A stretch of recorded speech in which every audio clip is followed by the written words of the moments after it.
காஞ்சிபுரத்தில் நடைபெறவுள்ள அண்ணா பிறந்தநாள் விழா தனி கட்சி தொடங்குவதற்கான களமாக அமையும் என மதிமுகவிலிருந்து இடைநீக்கம் செய்யப்பட்டுள்ள மல்லை சத்யா தெரிவித்துள்ளார். தன்னிடம் விளக்கம் கேட்டு மதிமுக பொதுச் செயலாளர் நோட்டீஸ் அனுப்பியுள்ளது நாடகம் எனவும் அவர் விமர்சித்துள்ளார்.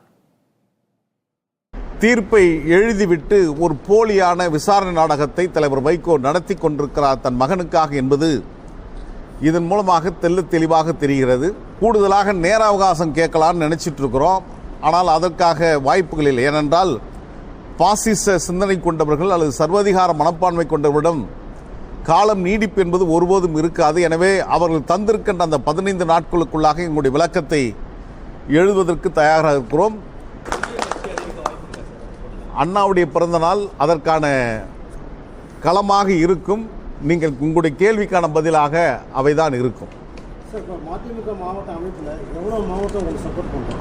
இப்போ இங்கே இருக்கிற எல்லாருமே எங்கள் கூட மாவட்டத்தில் இருக்கவங்க தான். தமிழ்நாடு முழுவதும் பல மாவட்டங்களிலிருந்து எங்களுடைய தொடர்பில் இருக்காங்க.